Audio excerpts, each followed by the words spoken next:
Bonjour et bienvenue dans ce nouvel épisode d'Insert Coin. Aujourd'hui, on va jouer à Double Dragon.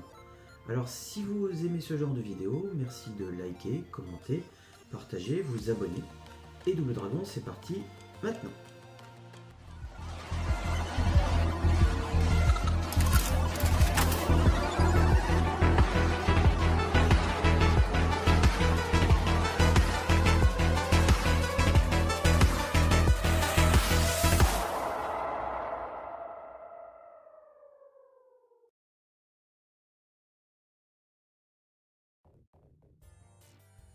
Double Dragon est un jeu sorti en 1987, développé par Technos Japan et distribué par la société Taito. Alors, ce jeu, c'est sans doute le jeu dans lequel j'ai mis le plus d'argent et dans lequel j'ai le plus joué, et c'est bien entendu mon jeu préféré en arcade. Donc, on va incarner les frères Lee, sans doute en hommage à Bruce Lee. Il y a donc Billy et Jimmy. Billy est en bleu, Jimmy est en rouge. Et puis, ils vont aller arracher aux mains de leur ravisseur leur petit ami, et notamment le chef du gang, celui qui était en jaune avec le gros fusil, qui s'appelle Willy. Alors, il faut savoir que auparavant, Technos Japan avait développé Renegade, qui était donc un beat'em up. Et puis, grâce aux bénéfices engendrés par ce titre, eh bien, ils ont pu développer Double Dragon. Allez, on va mettre un crédit. Alors, on va mettre un crédit, et il faut savoir que Double Dragon n'est pas très difficile, et que l'on peut arriver au bout du jeu avec un seul crédit. Alors, c'est ce que je vais essayer de vous faire. Je vais essayer de vous faire la promesse d'aller au bout du jeu avec un seul crédit. Ce jeu se joue donc à la manette et avec 3 boutons, ce qui pour l'époque était assez original, puisque en général on avait une manette avec 1 ou 2 boutons, et puis on a donc des coups avec les pieds, on peut projeter ses ennemis, on a aussi les poings, on avait le coup de pied sauté arrière, on avait le coup de coude arrière, on avait le coup de tête en allant 2 fois vers l'avant, et puis on avait le saut avec les pieds, le combiné, voilà. Et on avait une grande palette de sauts, de coups, pardon, et puis on devait s'en servir pour tuer tous nos ennemis. Alors, les premiers ennemis s'appellent Roper et William. Alors je ne sais pas qui est Roper, je ne sais pas qui est William, mais tout du moins, ils ne nous voulaient pas du bien.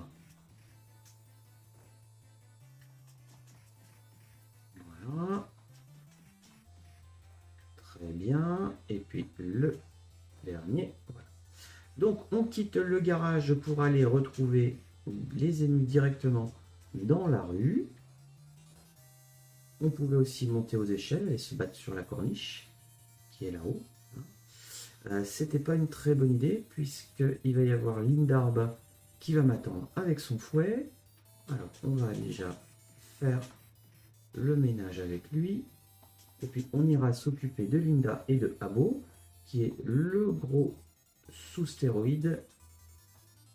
Voilà. Aïe. Miss Linda. Voilà. On pouvait aussi ramasser bien entendu les battes de baseball, les fouets.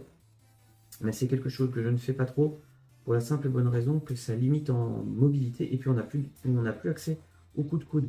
On n'a pas de touche pour ne pas tenir l'arme ou pour la lâcher. Voilà. Choc.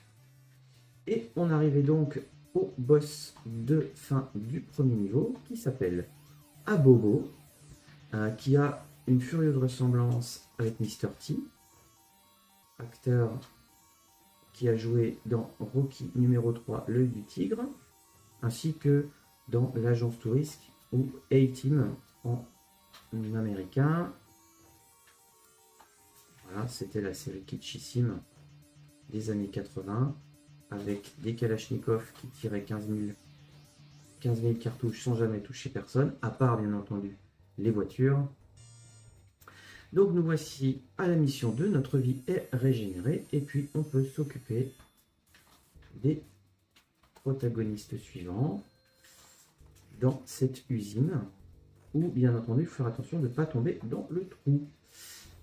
Parce que ce trou, eh bien, il est mortel, aussi bien pour les ennemis que pour nous. Voilà. On va dégager ça, et on va monter. Voilà. Alors, on attend lui, on va le projeter. Voilà. Oui, ça doit faire mal quand même. Ça aussi, ça fait mal. Qu'est-ce qu'on va faire? On va aller les chercher. Là. Alors, bien ici. Ah, dommage, j'aurais voulu le mettre. J'aurais voulu le mettre dans le trou. Mais ils sont deux, ils sont un trou en fait. C'est assez risqué ce que je fais. Allez. Hop là. 2. Et voilà. Très bien. Alors, on va prendre toi. Hop, on te projette. Alors, lui, il était facile à finir. Et on arrive en haut de l'usine avec un ascenseur, un tapis roulant. Et on va taper dans ceux qui sont là. Hop, hop. Oui, ça fouette.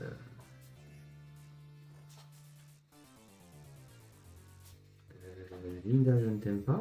Hein, tu sais que là, là,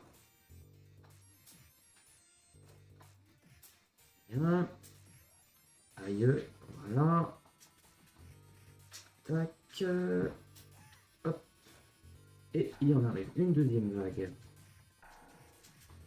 Hop, dans les caisses. Bim. Arrive donc le boss du deuxième niveau qui s'appelle Cliff. Et Cliff se bat à peu près de la même manière que nous.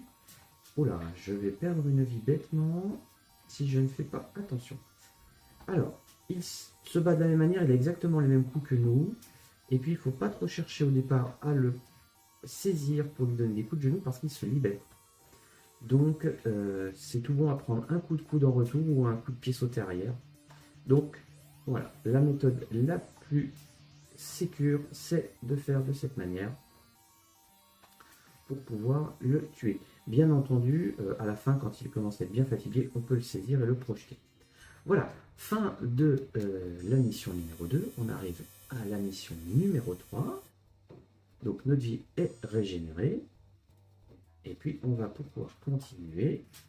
Alors, dans cette mission, on va aller donc dans la forêt pour aller rejoindre petit à petit la base ennemie.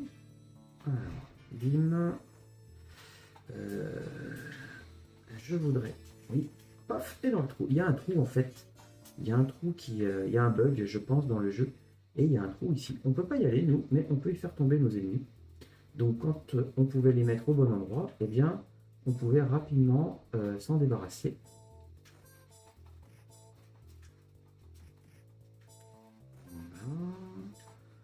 Voilà. Hop, hop, tac, un coup de bidon. Aïe, moi aussi j'ai pris un coup de bidon. Alors, est-ce qu'il va aller chercher? Non, donc le bidon a disparu. Ah, dommage. Voilà, je viens de gagner une vie, ça c'est très bien. Alors ensuite on aura une Linda par là. Voilà, qui va vouloir aller chercher son fouet.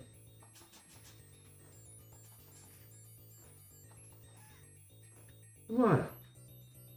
Et puis on avait encore un petit ici.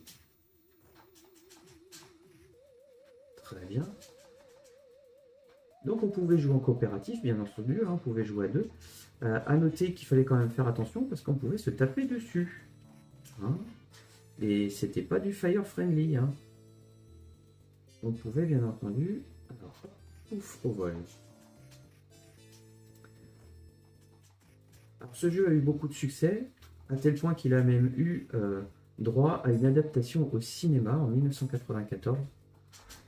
C'est un nanar, hein, faut être clair. Et en plus, si ça reprend un peu l'univers du jeu, c'est extrêmement décalé et ça n'a plus grand chose à voir avec le jeu en lui-même. Mais bon, ça a le mérite d'exister. Dedans, on a des acteurs qui vont devenir connus. Il y a Alyssa Milano, qui avait fait la série Madame est servie. Et puis, on a aussi, alors je ne me souviens jamais de son nom, c'est Robert T1000. C'est celui qui avait fait le T1000 dans Terminator 2. Il lui avait fait d'ailleurs une bonne tête de vainqueur, une bonne tête de BD pour lui jouer le méchant. Voilà, et puis ceux qui jouent Billy et Jimmy, ce sont aussi des acteurs qui seront un petit peu plus connus plus tard. Ce pont m'a toujours fait peur parce qu'il était toujours un petit peu compliqué à passer avec le abo qui était là. Pareil, hein, on joue du coup de coude. Voilà. Voilà. Alors, on a un petit copain à couteau. On va essayer de l'envoyer dans l'eau. C'est rigolo. Plouf. Voilà. Et puis, on a deux autres petits copains ici. Alors, Jack. Alors, toi, tu génères les couteaux. Non, non. Alors, on va en calmer un, en calmer deux. Ce serait pas le moment de perdre, j'ai plus beaucoup de vie. Alors, il faudrait pas qu'il me lance le couteau dessus comme l'autre. Voilà, est-ce que je peux le récupérer? Oui. Alors, on sort de la forêt et puis on va arriver dans la montagne où on va arriver bientôt à la fin du niveau. Voilà. Alors, on a encore la pierre. Toi, je ne t'aime pas. Voilà. Allez, viens manger un coup de coude. Et on arrive enfin à deux abos qui sont pas contents. Alors, c'est pareil, coup de coude pour éviter ce genre de choses. Voilà, c'est le seul moyen de les avoir de manière sécure. Il n'y a pas 36 solutions. Le coup de coude était quand même l'arme ultime du jeu. Hein. Voilà. J'ai vu un coup de pied passer. Je pense que j'ai eu de la chance. Ok. Alors, le jeu a été également porté sur d'autres machines, hormis le jeu d'arcade. Il a eu beaucoup de succès, c'est une licence qui a bien marché. D'ailleurs, il y a eu un Double Dragon 2 et un Double Dragon 3, plus d'autres épisodes, plus ou moins heureux. Alors, il a été porté sur différentes machines, des machines assez limitées, comme la Game Boy par exemple. Donc les coûts étaient bien entendu limités eux aussi, puisque déjà d'une part, on n'avait que deux boutons, et d'autre part, par la limitation inhérente à la machine. J'ai pu y jouer aussi sur Amstrad CPC 6128. Ça a été porté sur des tas d'autres machines comme la NES, Amiga, l'Atari, je crois, Atari 520 STE, je crois. Bref, chaque machine de l'époque avait droit à son Double Dragon, avec plus ou moins de réussite. Alors eux, ce sont les mêmes que Cliff de tout à l'heure de l'usine à la fin de la mission 2. Pareil, ils se comportent exactement de la même façon. Bon, le skin est un petit peu différent puisque les couleurs sont changées, mais c'est exactement la même chose. Eux, ils commencent déjà à être pas mal endurants.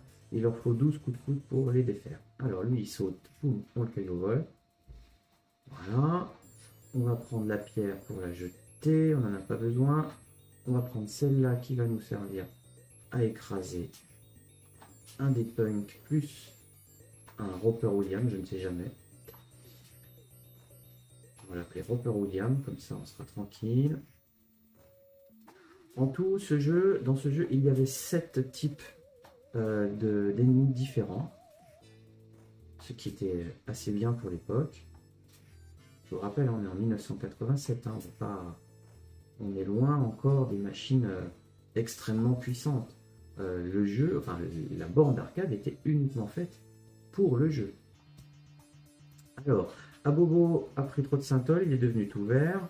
Voilà, on le retrouve comme dans la fin de la mission 1. Et puis, ben, pareil, on joue avec les coups de coude et la pierre. C'était ce qu'il y avait de plus facile pour pouvoir le tuer. Très bien. Hop, il est un petit peu fatigué. Oh, je pense qu'encore un coup de pierre. Non, allez, encore un petit coup. Ah, dommage. Voilà. Mission numéro 4 terminée. Et on va pouvoir aller dans la base ennemie.